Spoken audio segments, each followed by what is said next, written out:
요한복음 1장 29절부터 42절입니다. 요한복음 1장 29절부터 42절까지의 말씀을 한 절씩 교독하겠습니다.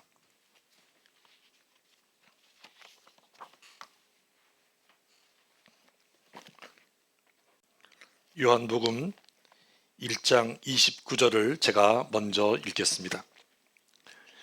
이튿날 요한이 예수께서 자기에게 나아오심을 보고 이르되 보라 세상 죄를 지고 가는 하나님의 어린 양이로다.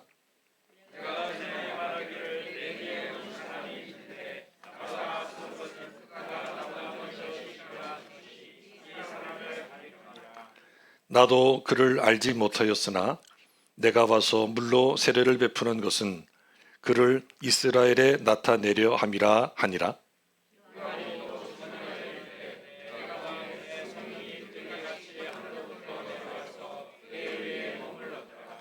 나도 그를 알지 못하였으나 나를 보내어 물로 세례를 베풀라 하신 그이가 나에게 말씀하시되 성령이 내려서 누구 위에든지 머무는 것을 보거든 그가 곧 성령으로 세례를 베푸는 이인 줄 알라 하셨기에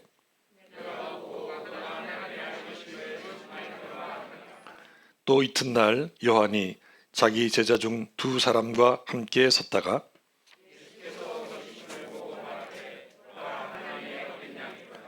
두 제자가 그의 말을 듣고 예수를 따르거늘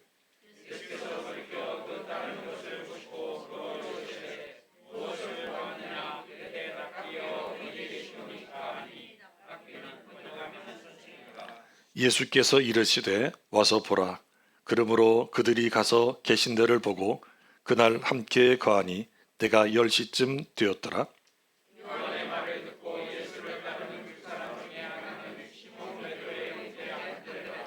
그가 먼저 자기의 형제 시몬을 찾아 말하되 우리가 메시아를 만났다 하고 메시아는 번역하면 그리스도라.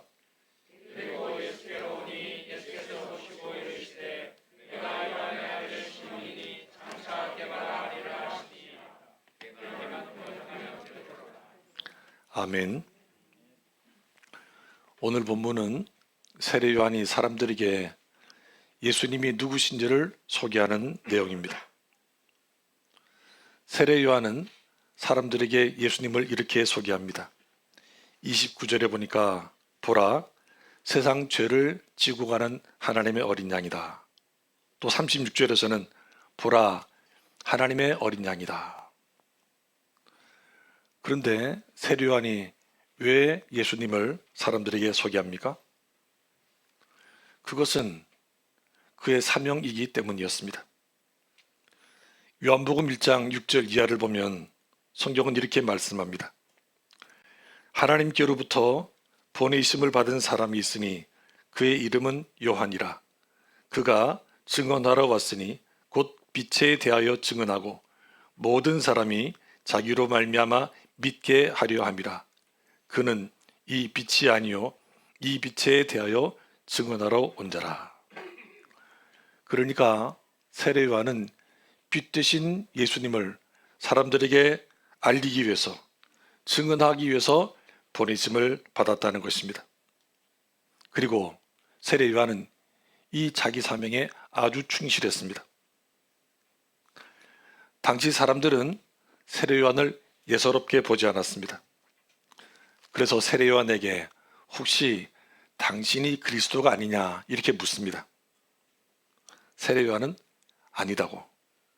그러자 다시 그러면 혹시 당신은 엘리야입니까? 이렇게 묻자 또다시 엘리야는 아니라고 대답합니다. 자기는 주의 길을 곧게 하라고 광야에서 외치는 자의 소리입니다. 그리고 자기는 자기 뒤에 오시는 분의 신발끈을 풀기도 감당하지 못할 사람입니다. 이렇게 자신을 말합니다. 이처럼 세례 요한은 자기가 누구인지 또 자기의 사명이 무엇인지 잘 알고 있었습니다. 뿐만 아니라 세례 요한은 사람들에게 예수님을 소개하는 그 사명을 아주 잘 감당합니다. 그런데 여러분, 세례 요한이 예수님을 보고 어떻게 이분이 그리스도인 줄 알게 되었을까요? 오늘 본문에 보면 32절을 보십시오. 요한이 또 증언하여 이르되 내가 보매 성령이 비둘기같이 하늘로부터 내려와서 그의 위에 머물렀더라. 나도 그를 알지 못하였으나 나를 보내어 물로 세례를 베풀라 하신 그이가 나에게 말씀하시되 성령이 내려서 누구 위에든지 머무는 것을 보거든 그가 곧 성령으로 세례를 베푸는 줄 알라 하셨기에 내가 보고 그가 하나님의 아들이심을 증언하였노라. 무슨 말입니까? 세례 요한도 처음에는 예수님이 누구신지 몰랐다는 것입니다. 그런데 자기를 보내어 물로 세례를 베풀라고 하신 하나님의 말씀을 듣고 알았다는 것입니다. 그리고 성령이 비둘기같이 하늘로부터 내려와서 예수님 위에 머무는 것을 보았다는 것입니다. 그러니까 세례 요한은 하나님의 말씀에 민감한 사람이었습니다. 아, 이것은 하나님의 음성이로구나. 이 사실을 알았습니다. 동시에 세례 요한은 성령님의 활동에 아주 민감한 사람이었습니다.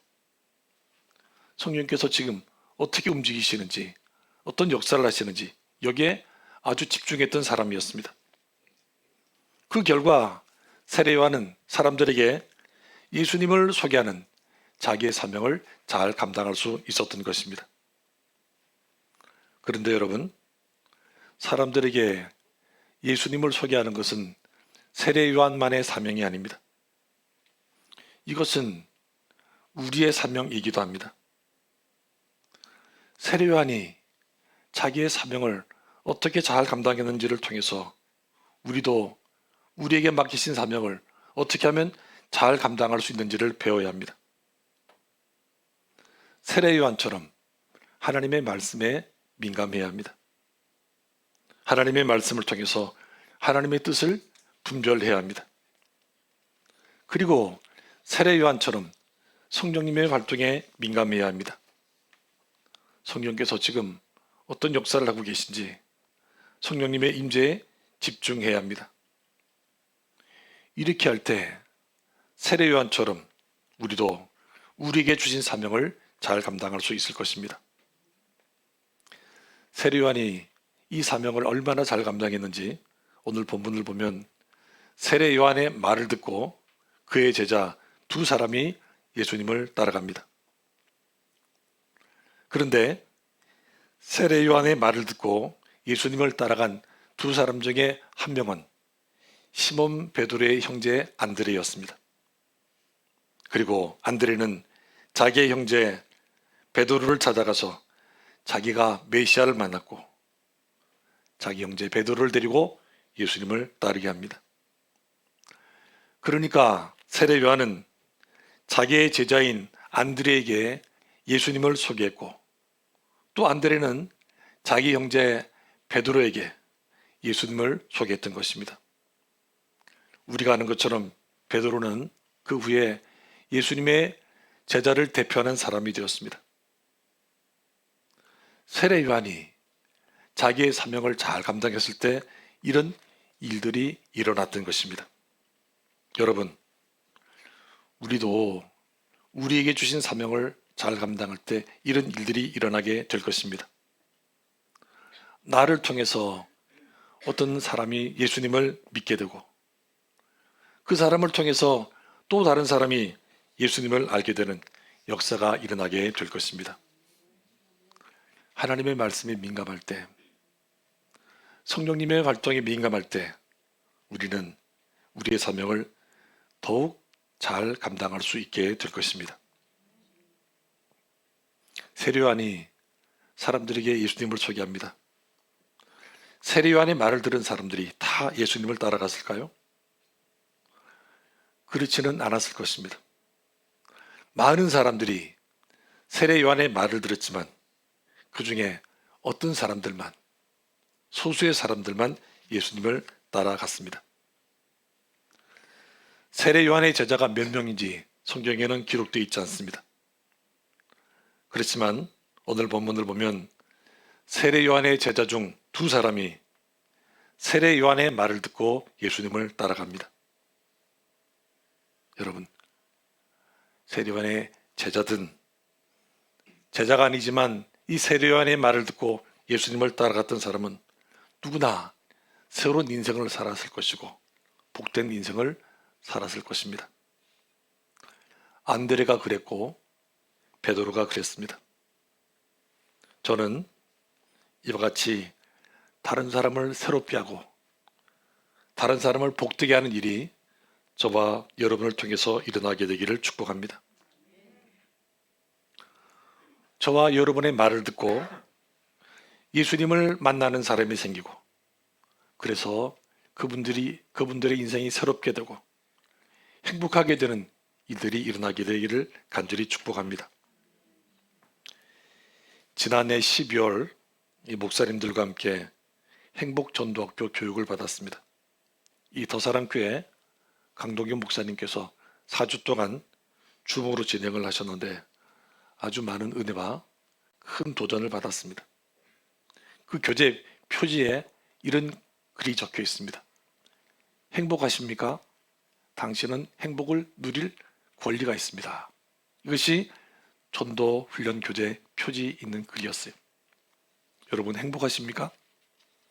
여러분은 행복을 누릴 권리를 가지고 계신 분들이십니다. 이 전도법을 잠깐 소개하려고 합니다. 상대방이 웃으면서 혹시 예수님을 믿는지를 묻습니다. 상대방이 무엇이라고 대답하든 또 자기를 소개하고 지금 그분이 느끼고 있는 행복지수가 얼마인지를 또 물어봅니다. 행복지수가 1에서 10까지면 당신의 행복지수는 얼마입니까? 이렇게 물어보는 것입니다. 그리고 상대방이 무엇이라고 말을 하든 오늘 처음 뵙지만 이 땅에서 행복하게 천국의 삶을 사는 법을 한 5분 동안만 말씀드려도 되겠습니까? 이렇게 상대방이 허락을 받습니다. 그리고 다음 내용을 전합니다. 이 땅의 모든 사람은 행복하게 살아야 합니다. 그러나 현실은 그렇지 못합니다. 이렇게 많은 사람들이 이 땅에서 행복하게 천국의 삶을 살지 못하고 불행하게 사는 데는 이유가 있습니다. 인간은 죄인이기 때문입니다. 죄인은 절대로 행복할 수 없습니다. 성경은 모든 사람이 죄인이라고 말합니다. 성경은 죄를 이렇게 정의합니다. 첫째, 강도, 살인, 도둑질, 사기와 같이 불법을 행하는 것. 둘째, 부모 공경이나 이웃 사랑과 같이 선을 행할 줄 알고도 행하지 않는 것. 셋째, 교만, 탐욕, 음란, 질투와 같이 마음과 생각으로 짓는 것.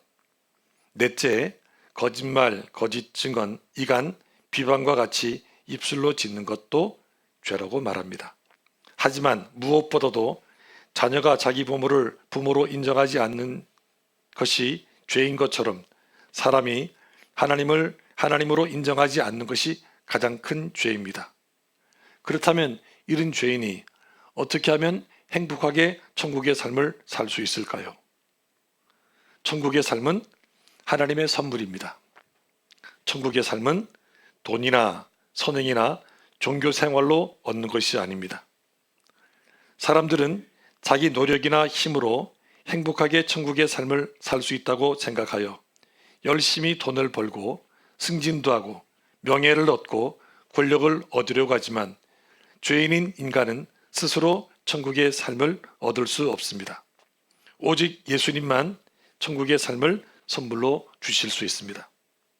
예수님은 우리에게 천국의 삶을 주시기 위해서 이 땅에 오셨습니다. 예수님은 우리 죄 때문에 십자가에서 죽으시고 3일 만에 부활하여 사망 권세를 이기시고 승천하시어 하나님 보좌 우편에서 우리가 이 땅에서 행복하게 천국의 삶을 살 수 있도록 우리를 위하여 기도하고 계십니다. 그렇다면 우리가 천국의 삶을 어떻게 선물로 받을 수 있을까요? 예수님이 나의 구원자와 삶의 주인임을 마음으로 믿고 입으로 시인하십시오.